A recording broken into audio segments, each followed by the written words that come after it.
জন্ম থেকে বুদ্ধি প্রতিবন্ধী আজমির।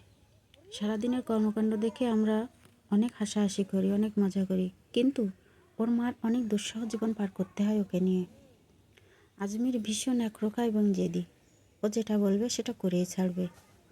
আজমির জীবনে খাওয়া ছাড়া কিছুই বোঝে না। ওর খাওয়ার কম বেশি হলে তো রেহাই নেই, পুরো ভাঙচুর শুরু করে দেবে। যদি দেরি হয় তো নিজে নিজে ডিম ভাজা, আলু ভাজা এবং ছোটোখাটো অনেক কিছুই রান্না করতে পারে। ও দেখে আশ্চর্য হয়ে যায় যে কিভাবে পারে। আজমিরের বয়স 12 বছর। ডাক্তার বলেছে ওর ওজন কমাতে, তাই ওর দাদা ওর সাথে করে নিয়ে এসেছে। এখন ওর দাদার সাথে পাটজাক দেবে। আজকে আজমিরের মন ভালো আছে, সেই জন্য ওর দাদার সাথে অনেক কাজ করে দিয়েছে।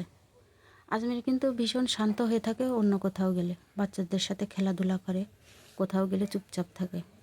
কিন্তু সমস্যা শুধু একটাই, সেটা হচ্ছে ওর খাওয়ার কম হবে না। কমতি হলে আর রেহাই নেই, এটাই হচ্ছে খালি ওর সমস্যা। তাই ছাড়া ও খুবই শান্তশিষ্টভাবে ভদ্র হয়ে থাকে। সবাই আজমিরের জন্য দোয়া করবেন।